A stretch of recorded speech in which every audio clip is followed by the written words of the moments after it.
Hello students, welcome back to my channel. Today I am taking class for class 8th chapter 5 endocrine system and adolescence from your concise biology middle class, right? Now see here, first endocrine system. Our body has two types of glands, the exocrine glands and the endocrine. हमारी body में दो तरह की glands होती हैं, exocrine gland और endocrine. Exocrine glands and their secretions through ducts to the target organs. For example, salivary gland, pancreas. Exocrine glands वो glands कहलाती हैं जिनका सिक्रीशन को हम एंजाइम्स कहते हैं और ये डक्ट के थ्रू फ्लो होते हैं. जैसे ये ग्लैंड है, ये डक्ट के थ्रू टारगेट ऑर्गन यानी कि जहां पर इनका फंक्शन होता है उस फंक्शन पे डक्ट के थ्रू उसके अंदर, जैसे सलाइवरी ग्लैंड्स है, सलाइवरी ग्लैंड से सलाइवा सिक्रीट होता है, वो सलाइवरी डक्ट के थ्रू हमारे बॉडी में जाती हैं और जहाँ उसकी ज़रूरत होती है वहाँ पर वो फंक्शन करती हैं. जैसे सलाइवा हमारे मुंह से है सिक्रीट होता है, हमारे मुंह में सलाइवरी ग्लैंड्स हैं, सलाइवा सलाइवरी डक्ट से माउथ में आता है, तो फूड खाना जो हम खाते हैं हम उसको मैस्टिकेट करते हैं, तो उस मैस्टिकेट में सलाइवा मिक्स होकर के अपना फंक्शन स्टार्ट करता है. जैसे पैंक्रियाज है, पैंक्रियाटिक डक्ट से पैंक्रियाटिक जूस हमारे उसमें इंटेस्टाइन में आता है, ड्यूडेनम में पैंक्रियाटिक डक्ट खुलती है तो पैंक्रियाटिक जूस आता है, तो वो वही फंक्शन करता है. दूसरी तरफ एंडोक्राइन ग्लैंड्स डक्टलेस ग्लैंड होती हैं जिनके सिक्रीशंस को हम हार्मोन्स कहते हैं. जैसे ये एंडोक्राइन है, ये एक्सोक्राइन ग्लैंड्स में डक्ट होती है, एंडोक्राइन ग्लैंड्स में डक्ट नहीं होती है, इनको हम डक्टलेस ग्लैंड्स कहते हैं. इनका सिक्रीशन जो होता है, इनके सिक्रीशन हार्मोन होता है, जबकि एक्सोक्राइन के सिक्रीशंस को हम एंजाइम्स कहते हैं. और इनका सिक्रीशन जो है डायरेक्टली ब्लड में होता है और फिर ब्लड से ये कैरी करते हैं जहाँ पर भी इनका फंक्शन होता है, ब्लड के थ्रू ये उस जगह पर जाती हैं. अब एंडोक्राइन हार्मोन प्रोड्यूसिंग ग्लैंड्स, मतलब जो ग्लैंड्स हार्मोन्स प्रोड्यूस करती हैं उनको हम एंडोक्राइन ग्लैंड्स है. इनमें डक्ट्स नहीं होते हैं, दे डक्टलेस ग्लैंड्स होती हैं. दे पोर देयर सिक्रीशन डायरेक्ट, उनकी जो एक्सोक्राइन ग्लैंड्स होती हैं इनमें डक्ट्स नहीं होते हैं, वो अपना यानी हार्मोन्स का सिक्रीशन डायरेक्टली ब्लड में होता है, इसलिए इनको हम डक्टलेस ग्लैंड कहते हैं. Secretions of these gland hormone, they are secreted in very small quantities, yet they are vital and carried to the all parts of the body. Each hormone has a specific function. Hormones जो होते हैं, जो glands का hormones का secretion जो होता है बहुत कम मात्रा में होता है, लेकिन इसके बावजूद ये बहुत ज़रूरी होता है, जो बॉडी के हर पार्ट में ले जाया जाता है ब्लड के ज़रिए. तो जो हर हार्मोन, ईच हार्मोन, जितने भी हार्मोन्स होते हैं उतने हार्मोन्स का वो एक पर्टिकुलर स्पेसिफिक फंक्शन होता है और उसका इफेक्ट भी बॉडी पर मोर इफेक्ट पार्ट्स होता है. जैसे hormone chemical substance secreted by endocrine gland directly poured into the blood stream and acts on target organ और सेल. यानी कि जो हार्मोन्स होते हैं ये डक्टलेस ग्लैंड से सीक्रेट होते हैं, जो कि सीधे ब्लड में सीक्रेट होते हैं, ब्लड स्ट्रीम से ये अपने टारगेट यानी कि जहाँ पर भी इनका फंक्शन होता है वहाँ जाते हैं. यहाँ पर हम डिस्कस करेंगे इंपॉर्टेंट एंडोक्राइन ग्लैंड्स की, थायराइड, एड्रिनल, पैंक्रियास और पिट्यूटरी. हालांकि 8 ग्लैंड्स हैं लेकिन यहाँ पर सिर्फ आपके सिलेबस में 4 ही हैं, थायराइड, एड्रिनल, पैंक्रियास और पिट्यूटरी. थायराइड ग्लैंड ये बाइलोब्ड होती हैं, आइदर साइड. आपका नेक होता है, ये लैरिंग्स ट्रैकिया है, उस ट्रैकिया में जहाँ पर आपका जो थायराइड ग्लैंड गले में होती है, तो ये आगे से ये कप शेप्ड में होती है, जैसे सी शेप. ये देखिए आगे से ये पूरा अनडटेड होता है, पीछे का आगे से ये देखिए कवर्ड है और पीछे से देखिए खुला हुआ, जैसे ये सी मुंह खुला, ये देखिए पीछे तो से आगे खुला होता है. तो ये जो होती है लाइरिंग्स के नीचे होती है, it secrets hormone, thyroxine secret करती है. इसका मेन कंटेंट आयोडीन होता है, आयोडीन कंटेनिंग प्रोटीन, यानी कि प्रोटीन सीक्रेट करते हैं, क्योंकि हार्मोन्स जो होते हैं सारे प्रोटीनिशियस इन नेचर होते हैं. इनके प्रोटीन में आयोडीन की मात्रा होती है ज़्यादा. तो ये जो हार्मोन्स होते हैं ये हमारी बॉडी के मेटाबॉलिज्म को बहुत कंट्रोल करते हैं. They speed up the most of the activities of the body, stimulates growth in छोटे इन्फेंट्स, यानी कि छोटे 1 साल से छोटे बच्चे को हम इन्फेंट चाइल्ड बोलते हैं.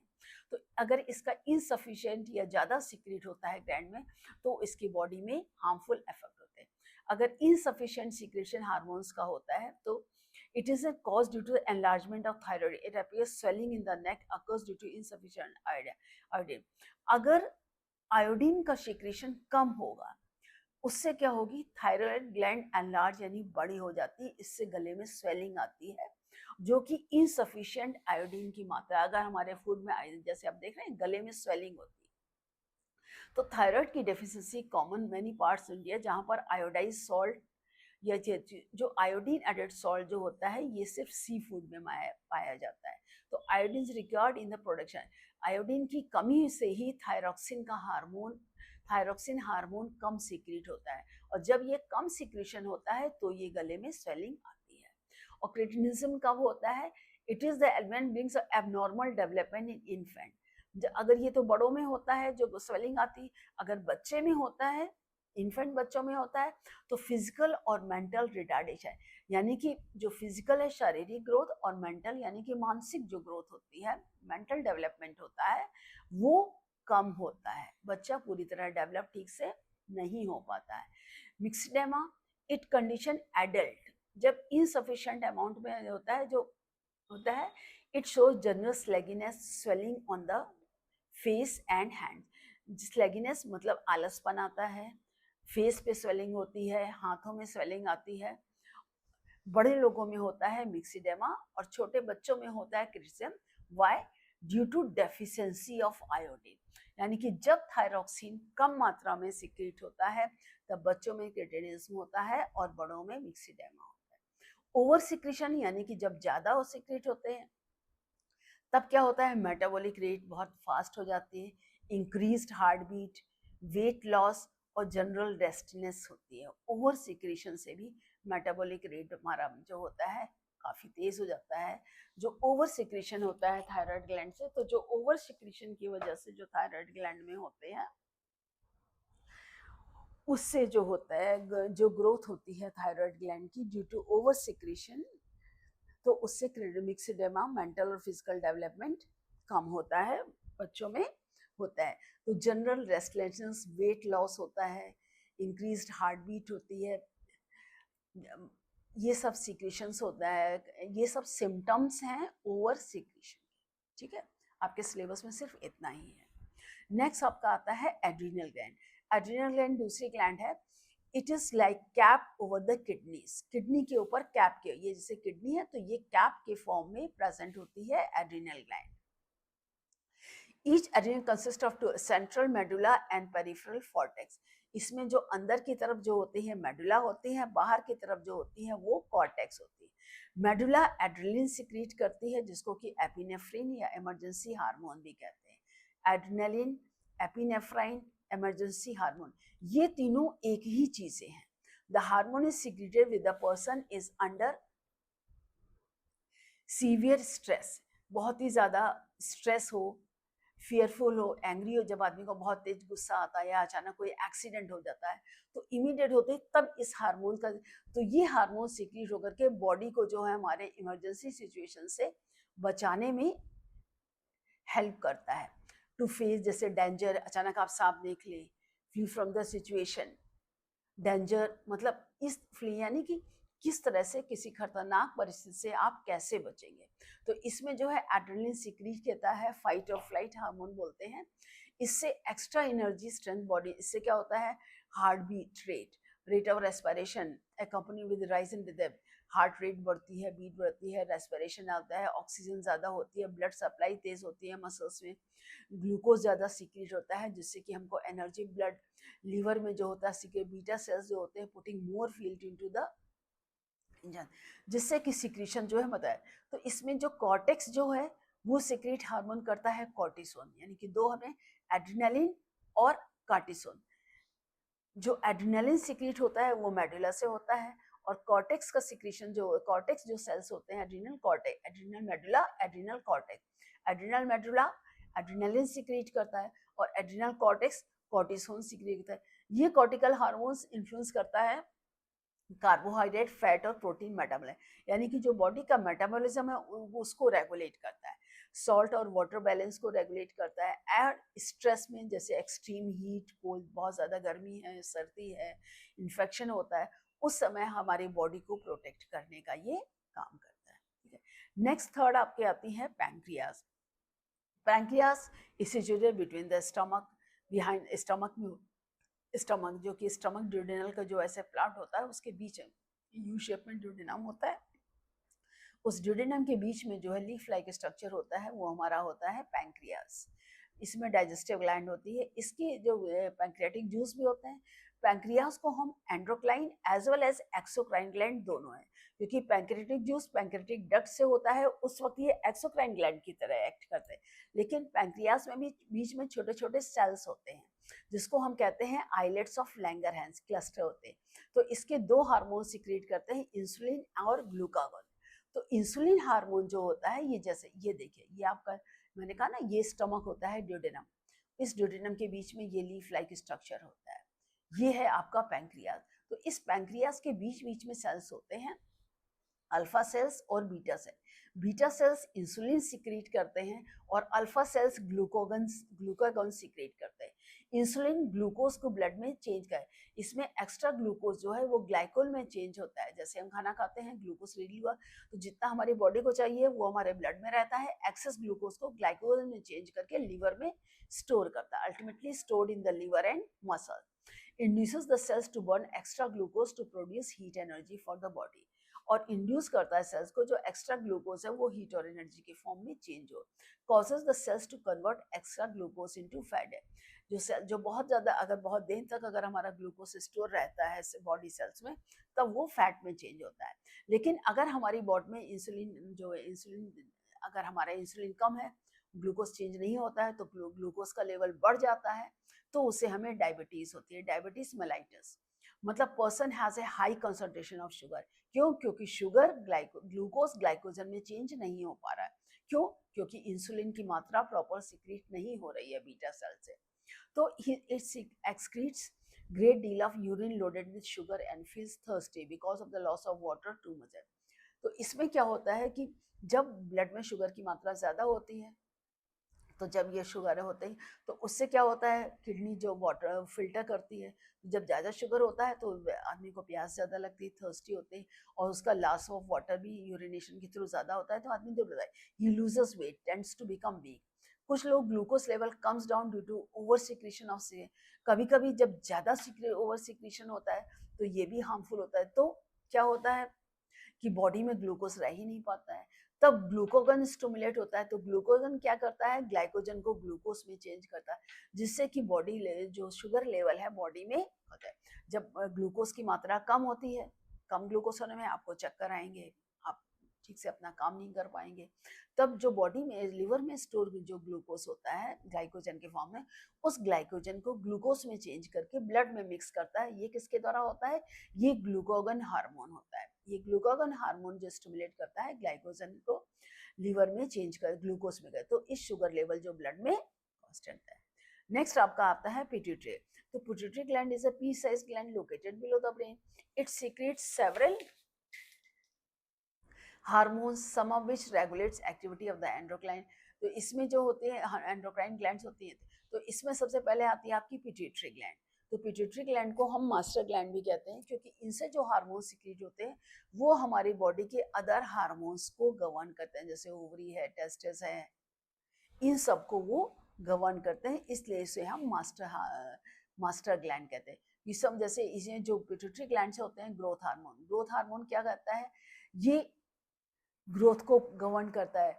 अगर ये कम मात्रा में इनसफिशिएंट तो ड्रॉफिज्म, बच्चा छोटा है, अगर ज्यादा सिक्रीशन होता है तो जिजेंटिज्म, बच्चा ज्यादा बड़ा होता है, लंबा हो जाता है। थायराइड को stimulate, thyroid stimulating hormone, thyroid gland को थायरॉक्सिन प्रोड्यूस करने के लिए स्टिमुलेशन इसी से होता है। थायराइड स्टिमुलेटिंग हार्मोन TSH भी ये सिक्रीट करता है, growth hormone. Follicle stimulating hormone, production of sperms in male ova, तो जो ये ओवरी और फीमेल मेल और टेस्टोस्टेरोन और ओजेस्ट्रोन हार्मोन्स जो होते हैं, ये भी जो फॉलिकल स्टिमुलेटिंग हार्मोन होते हैं, तो स्पर्म्स मेल में और एग में, इसको भी स्टिमुलेट करने के लिए पिट्यूटरी ग्लैंड ही गवर्न करे। सो पिट्यूटरी ग्लैंड बहुत इंपॉर्टेंट रोल प्ले करती है in the birth process, also produces hormone which causes the contractile of the muscles of the uterus during the child. कि जब डेवलपमेंट होता है, बच्चा डेवलप करता है ओवरी है, जब पोजिशन यानी कि बच्चे के जन्म होने का समय आता है, तो मसल्स को कॉन्ट्रैक्ट करना जिससे कि बच्चा बाहर आए। तो ये सारी जो कंडीशंस होती हैं, ये सारे हार्मोन्स जो गवर्न करते हैं, ये फॉलिकल स्टिमुलेटिंग पिट्यूटरी ग्लैंड के थ्रू होते हैं। और प्रोलैक्टिन हार्मोन ये ब्रीस्ट में मिल्क प्रोड्यूस जब बच्चा पैदा हो जाता है, after the birth of the child, prolactin stimulates the breast, मतलब ये आपका मिल्क ग्लैंड्स को स्टिमुलेट करता है मिल्क प्रोड्यूस करने के लिए, ठीक है। तो मेन हार्मोन्स हमारे क्या है? Thyroid, adrenal, pancreas, location thyroid on either side of the wind pipe just below the rings. ये सिक्रेट करता है हार्मोन थायरॉक्सिन, ये कंट्रोल हमारा मेटाबॉलिक रेट को करता है। Adrenal gland cap over the body, adrenaline और ग्लूकागॉन सिक्रीट करता है। एड्रिनलिन और एपिनेफ्राइन इसी हार्मोन को बोलते हैं। ये prepares the body for any emergency situation. Pancreas behind the insulin और glucagon regulates amount of sugar in the blood, regulate sugar from the liver. यानी कि इंसुलिन ग्लूकोज को ग्लाइकोजन में चेंज करता है, ग्लूकोजन ग्लाइकोजन को शुगर में change करता है। अब ये ब्रेन में जो हमारा ये पिट्यूटरी ग्लैंड सिक्रीट होते हैं, मटर के दाने के जैसे होते हैं। तो ये growth hormone, GH speeds of growth, thyroid stimulating hormone stimulate the thyroid gland and secrete thyroxine. FH follicle stimulating production of the sex cells, gametes, male और फीमेल सेल्स में सिक्रीट करता है। अच्छा, इसके अलावा जो ये आपका मेडलिन जो होता है, ये एड्रिनल ग्लैंड है। तो ये एड्रिनल कॉर्टेक्स जो सिक्रीट का हार्मोन जो दूसरा करता है, कॉर्टिसोल, यहाँ पर मेंशन है। तो जो एड्रिनल कॉर्टेक्स जो है वो कॉर्टिसोन हार्मोन सिक्रीट करता है, जो कि फैट मेटाबॉलिज्म को करना, वो यहाँ पर मेंशन नहीं है। कॉर्टिसोन हार्मोन होता है, ये कॉर्टिसोन हार्मोन एड्रिनल उसको सिक्रीट करता है, जो कि हमारे मेटाबॉलिज्म को कंट्रोल करता है। Now we are talking about that, we are discussing with the same chapter, that is your endocrine glands. We have discussed. Now we are proceeding with the adolescence. Adolescence यानी किशोरावस्था। Growth begins from the day an individual is born. जैसे ही बच्चा पैदा होता है उसी समय से जो है उसकी ग्रोथ यानी उसका डेवलपमेंट स्टार्ट हो जाता है। A newborn baby has a complete set of sex organs. Newborn baby में पूरा सेट होता है, सेक्स ऑर्गन्स होते हैं। However the testis of a baby of a boy are not yet able to make sperm.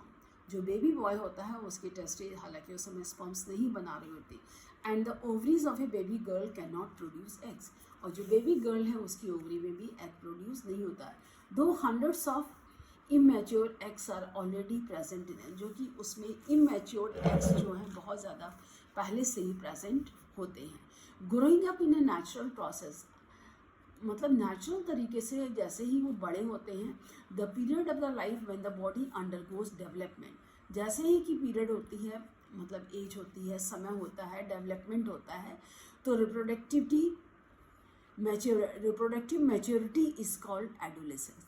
तो जब बच्चा mature जो हो जाता है, जो पहले इनबॉर्न होता है तब तो वो अनडेवलप्ड स्टेज में होता है, उसके बाद जैसे ही जैसे बड़ा होता है, इन्फेंसी, चाइल्डहुड, उसके बाद एडोलेसेंस स्टेज है। एडोलेसेंस स्टेज होती है जब रिप्रोडक्टिव ऑर्गन्स मैच्योर होने लगते हैं। तो एडोलेसेंस में ट्रांजिशनल चेंजेस होते हैं, change of physical and mental human development occurs between the childhood and adulthood. यानी कि चाइल्डहुड और एडल्टहुड के बीच की जो स्टेज कहलाती है वो एडोलेसेंस होती है।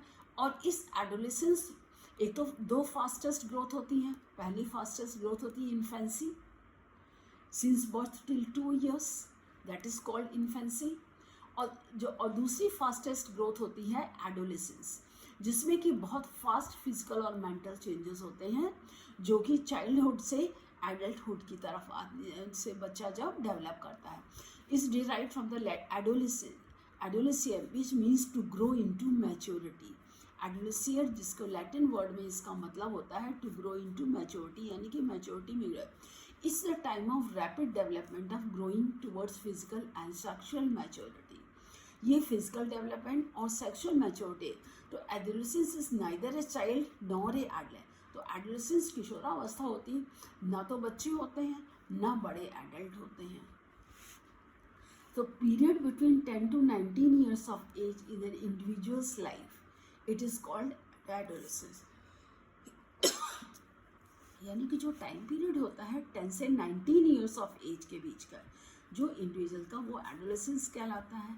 Normally it begins around the age of 12 and last up to 18 और 19, जैसे कहते हैं टीनेजर्स, 19 ईयर्स एज तक होता है. एंड दिस पीरियड में vary from person to person in girl.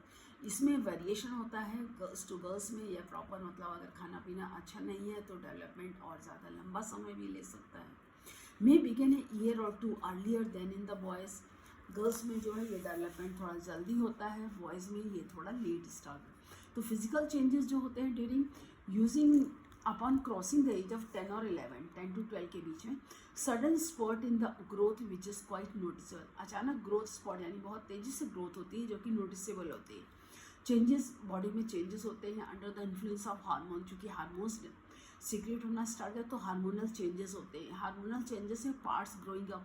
Physical changes जो है क्या, जैसे increase in height. Most consequences changes due to adolescence is the sudden increase in the height during the period. Bones of arms and legs along, जो हाथ और पैरों की जो हड्डियां हैं वो ज़्यादा लंबी होती हैं. Weight of the body also, वजन बढ़ता है. Initial girls grow faster than boys. Initial stage में गर्ल्स जो हैं वो ज़्यादा तेज़ी से ग्रो करती हैं बॉय से. But towards the end of their teenage, लेकिन जो एंड टीनेज होते हैं they reach their maximum height. And the rate of growth of height varies in different individual. जो हाइट की ग्रो का रेट होता है, हाइट ग्रोथ करने का रेट होता है, वो इंडिविजुअल्स में सभी में अलग अलग है. कुछ में पहले हाइट ज़्यादा बढ़ती है, कुछ लोगों की बाद की तरफ हाइट 14, 15, 16 साल में हाइट ज़्यादा बढ़ती है, कुछ की 17, 18, 19 में हाइट ज़्यादा बढ़ती है. ये इंडिविजुअल टू इंडिविजुअल डिफर करता है. Changes in the body shape, जैसे boys generally they have longer bones, more muscles as compare to girl. Boys have broader shoulder and narrow hips. Boys के shoulder broad narrow hips है. Girls they have curvaceous body and broader hips due to the enlargement of the hip bone. Hip bone से enlarge होती हैं. Voice change होती है during adolescence.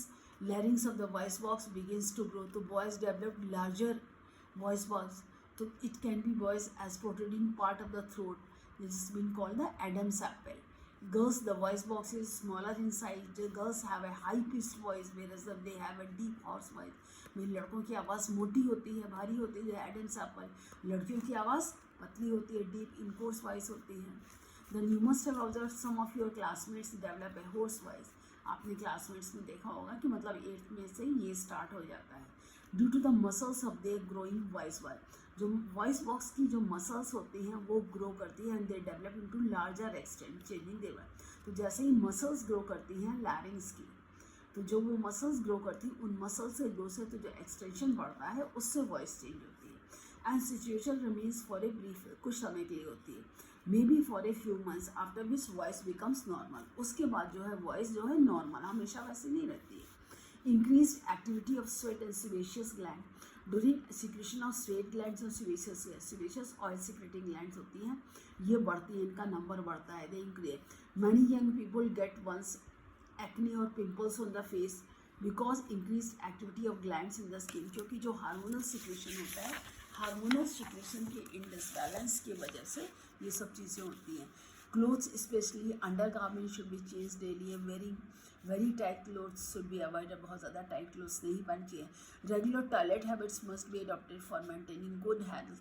After defecation hand should B clean with the water and soap.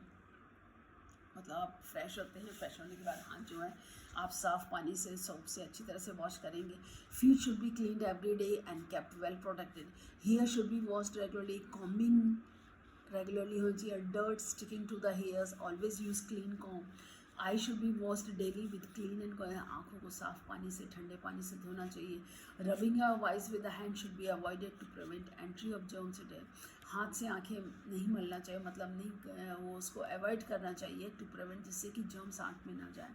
Cleanliness is not maintain then there are the chances of catching bacteria. अगर आप साफ़ सफाई का ध्यान नहीं रखेंगे तो बैक्टीरिया इन्फेक्शन के चांसेस बढ़ जाएंगे.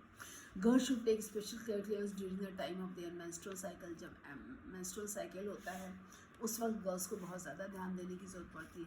Physical exercises to keep the body fit and healthy. All young boys and girls should walk मतलब जो physical exercise, physical development, walk करना चाहिए, एक्सरसाइज करना चाहिए, आउटडोर गेम्स खेलने चाहिए। Physical activity is very important, जिससे कि स्ट्रेस और स्ट्रेन कम होता है। To overcome, combat the stress and strain of adolescence. By stress, it is a state of mental or emotional strain, and in very simple terms, it can be tension. But stress क्या होता है, जैसे mental changes होते हैं, जैसे कहते हैं अरे ये क्या हो गया, कैसे हो गया, ये नहीं होगा, नहीं, it should be taken at easily. Parents की गाइडेंस भी ज़रूरी होती है। Stress body responding to any kind of demand, जैसे it can be cause both good and bad, अच्छे और ख़राब हर तरह के एक्सपीरियंसेस होते हैं। When people feel stress by something going on around them, their bodies react by releasing certain hormones in them. जब आसपास चेंजेस होते हैं तो उनकी बॉडी में हार्मोन्स होते हैं, हार्मोन्स सीक्रेट होते हैं, तो हार्मोन सिग्नल से उनको स्ट्रेस की, अरे ऐसा है, ऐसा क्यों हो रहा है, किस लिए हो रहा है, क्या कारण है। Stress even you feel when you have to handle more than what you are used to, जब आपको ज़्यादा चीज़ें मैनेज करनी पड़ती हैं जो कि आपके पास है, you may feel there nothing you can do about the things going on in your life, मतलब आसपास जो हो रहा है आप उसके लिए उसमें कुछ नहीं कर सकते। ऑल्ट्रेशन इन अटेंशन, मतलब आपका अटेंशन कि हमें कोई सुन नहीं रहा, हमारी कोई बात नहीं मान रहा है। दो processes and the body functions resulting in various physiological and psychological disorders। तो जो जब ये डेवलपमेंट होता है तो हमारी बॉडी के जो फंक्शन होते हैं वे डिसऑर्डर मतलब मानसिक रूप से और हमारे शारीरिक रूप से जो होते हैं कई चेंजेस होते हैं। उन चेंजेस में कुछ लोग तो उसको नॉर्मली लेते हैं, कुछ जो है इसी में स्ट्रेस फील कर, अरे ऐसा हो रहा है, ऐसा क्यों हो रहा है, क्यों नहीं हो रहा है, ऐसा क्यों है, ऐसा नहीं होना चाहिए। तब your body responds as you are in danger, तो बॉडी कहती है अरे कोई बात तो नहीं हो गई। It makes hormones that speed up your heart beat, तो इससे हार्मोन्स का सिक्रेशन, एड्रेनलिन सीक्रेट होता है, तो इससे आपकी हार्ट बीट बढ़ती है। यू बी द रेस्पिरेशन, जो रेस्पिरेशन का रेट बढ़ जाता है, and you may burst off the, आपको बहुत तेज गुस्सा आने लगता है, एनर्जी आने लगती है। या स्ट्रेस से फिजिकल और मेंटल सिम्टम्स में भी vary according vary individual situation, मतलब कई कारण हो सकते हैं। They may include decline in both physical and mental health. तो इसको आप कैसे मैनेज करेंगे? Happy and success life in the still management should be there. तो स्ट्रेस को मैनेज करने के लिए all about taking charge of your life style, thoughts, emotions and the way you deal with the problem. No matter how stressful your life seems, there are steps you can follow to relieve the pressure and regain control. इसके लिए आपको अपने thoughts में, आपके emotions में आप control करेंगे जो प्रॉब्लम्स है, कैसा भी हो, कोई भी स्टेप हो। Life provides numerous demand and that can prove difficult to handle, जो कि हमारे जीवन में अनेक तरह की परेशानियाँ आती हैं, लेकिन ऐसा नहीं है, उसको हम हैंडल कर सकते हैं। Still the number of ways you can anxiety, जब गुस्सा आता है, overall being number of self help approaches to be prevent, जैसे योगा है, योगा माइंड बॉडी प्रैक्टिस होती है, इसमें आप कहते हैं फिजिकल पोजेस, कंट्रोल्ड ब्रीदिंग होती है, मेडिटेशन में आपको रिलैक्सेशन मिलता हो, आपकी एक्सरसाइज करते हैं, आपकी बॉडी फ्लेक्सिबिलिटी होती है, इंक्रीज मसल स्ट्रेंथ और टोन होती है, रेस्पिरेशन रेट, एनर्जी जो होती है वो गेन होती है, जो वो सही तरीके से आप उसको इस्तेमाल करेंगे। वेट रिड्यूस करता है, आप योगा करेंगे तो प्रॉपर हेल्दी डेवलपमेंट होता है। एथलेटिक परफॉर्मेंस आप करें, जैसे एक्सरसाइज 30 से 45 मिनट की एक्सरसाइज जो होती है at least 3 times a week can make you feel much healthier and to control your own life. अगर आप फिजिकल एक्सरसाइज करते हैं तो बॉडी में आपको अच्छा फील होगा। You can ten hour running है, जॉगिंग है, स्विमिंग है, प्लेइंग टीम स्पोर्ट्स है, क्रिकेट है, फुटबॉल है, हॉकी है, बैडमिंटन है, कोई भी गेम आप ले सकते हैं। Any game you can take and there you can have it. Proper sleep, improving your sleep schedule long way, helping you to reduce the, मतलब टाइम से सोना, टाइम से उठना। Reading great way to calm your mind to gain knowledge, आप अच्छी अच्छी books पढ़िए, अच्छे बुक्स रखने की हैबिट डालिए, तो उससे अच्छे थॉट्स डेवलप होंगे, तो माइंड में जो है उसको फ्रेश माइंड आपको मिलेगा, प्रॉपर डेवलपमेंट होगा आपकी बॉडी का। Become a positive thinker and take more pleasure in your everyday. Laughing improves your mood, makes you feel happier. Laugh, deep breathing to invoke relaxation response और stress. अगर आप deep breathing करेंगे, आप लंबी लंबी सांसें लेते हैं, उससे क्या होता है आपकी बॉडी में ऑक्सीजन ज़्यादा आएगी, ऑक्सीजन होगी, आपके सेल्स हेल्दी होंगे और आपका डेवलपमेंट अच्छा होगा। मेडिटेशन में भी क्या, sit quite for about 15 to 20 minutes every day, your hands in a comfortable position, eyes closed, focus on your breathing. Work on clearing your mind of negative और stressful thoughts and simultaneously concentrate on your inhaled and exhaled breath. आप सांसों की तरफ ध्यान दिए, inhale exhale. इससे mind आपका settle होता है और आपको बहुत अच्छा फील होगा। Time management, getting organised way, that will help your work and have a better sense of what you need to do and how. मतलब टाइम मैनेजमेंट, हर चीज़ को आप प्रॉपर टाइम मैनेजमेंट से करिए। क्या कहते हैं, हॉबी डेवलप करिए, do something that you may enjoy every day, whether reading है, राइटिंग है, म्यूज़िक है, प्लेइंग है, म्यूज़िकल इंस्ट्रूमेंट को सीखना शुरू करिए, पजल है उनको सॉल्व करिए, that divert your mind from all the negative stressful thoughts. तो इन सब चीज़ों से जो है आप अपने आप को रिड्यूस कर सकते हैं, चेंज कर सकते हैं। So that is what all about your this chapter. Yoga है, मेडिटेशन है, स्पोर्ट्स हैं, हॉबीज़ हैं, रेशना अच्छी तरह सोचना है, टाइम मैनेजमेंट है, यही मेन पॉइंट्स हैं आपके, जिससे कि आप तो स्ट्रेस को मैनेज कर सकते हैं। Thank you again, we will meet in the next video. Any problem anywhere, you can ask me in the comment section. Don't forget to subscribe the